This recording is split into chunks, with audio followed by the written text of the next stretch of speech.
Cooper was one of those rock performers parents hated but their children loved. His style of music, shock rock, earned him the reputation of being the most banned rocker in the world. After several years in the wilderness, Alice is back with a new album called Trash, shocking a whole new generation buying it. But as Howard Gibbs discovered, the real shock is that there's more than one Alice Cooper.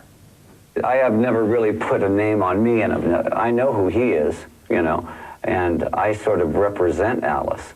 But when Alice, you know, when that garbage can explodes tonight and there's all that whole audience out there, you'll see Alice Cooper.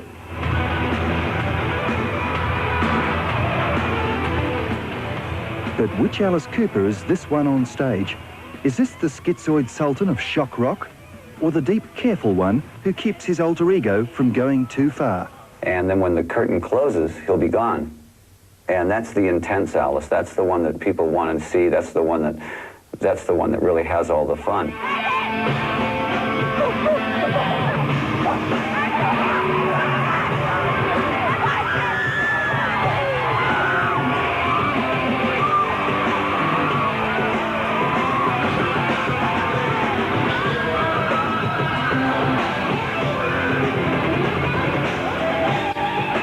Back in '75, his name was Garbage. For a time, his show was banned. Our leaders called him sick, disgusting and depraved, and that made him a legend with his fans. This first concert last night in Canberra proves that at 42, his brand of trash is a rock and roll goldmine, and they can't get enough. Well, I think there's a certain thing about rock and roll where kids don't mind degrading themselves on a level of calling each other things like that. You know, like, I mean, when at the end of the show, when I go, oh, you're all trash, everybody goes, yeah. Your daddy calls me scum! If I said, oh, you're all stinking, rotten trash, everybody goes, right, we are, you know. And that's what a teenage audience, you know, it's kind of like them reflecting the fact that that's what the public thinks of them. That's what the authority thinks of them. And I feel the same way. A lot of times the public thinks that about Alice Cooper.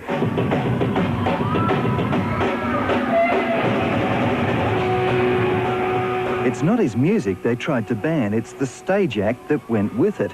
When Alice sticks his neck out, you know you're in for a shock. But not the sort of shock we want to show you. I think people have a naturally want to be scared. They want to get a thrill, and that's what Alice provides, you know.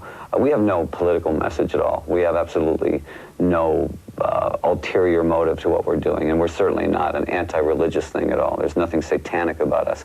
We try to give the audience a really good roller coaster ride. Makes you wonder, if he's cutting his head off at 42, what's he going to do at 50? Can you be more shocking than that? In order to get a legendary status, you have to be banned. You know, you have to do something that's going to really upset a lot of people. And then when they come around and see it and they go, gee, that was, you know, that was really good. You know. You've got to be controversial then for the sake of being controversial? Is that part of it? I don't mind that. Here's another shock. By rights, his greatest fans should now be aging rockers in their 30s.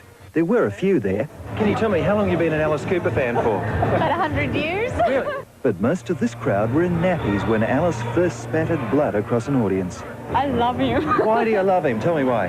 He's beautiful. Oh, well, first time I saw him was on the Muppet Show, so yeah, I was only little. Every year there's, you know, there's 2 or 3 million kids that turn 16 years old, 17 years old, and they are the real pure rock and rollers. They're the ones we play their language. We play their music. So when Alice sees Alice,